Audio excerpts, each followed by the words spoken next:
In this guide, I'm going to show you guys how to use Discord on your phone for beginners.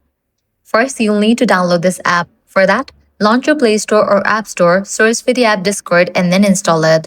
Once you install it, launch it. You'll be prompted to use your credentials to log into your account or create a new one. You can register it or log in. If you are new, tap register and follow the on screen instructions to create an account. Once logged in, you'll see the Discord home screen. Discord is organized into servers.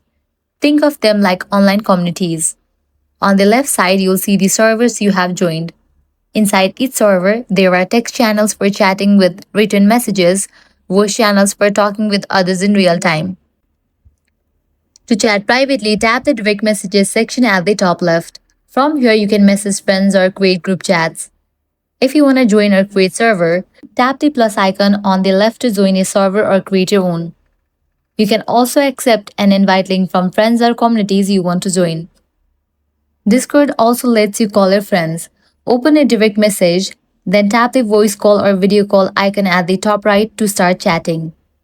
You can manage your notifications to stay updated on messages and server activity.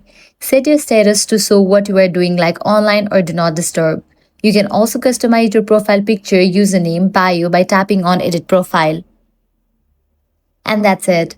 That's how you use Discord on your phone. If this guide helped you out, do not forget to like, share, and subscribe. Thanks for watching.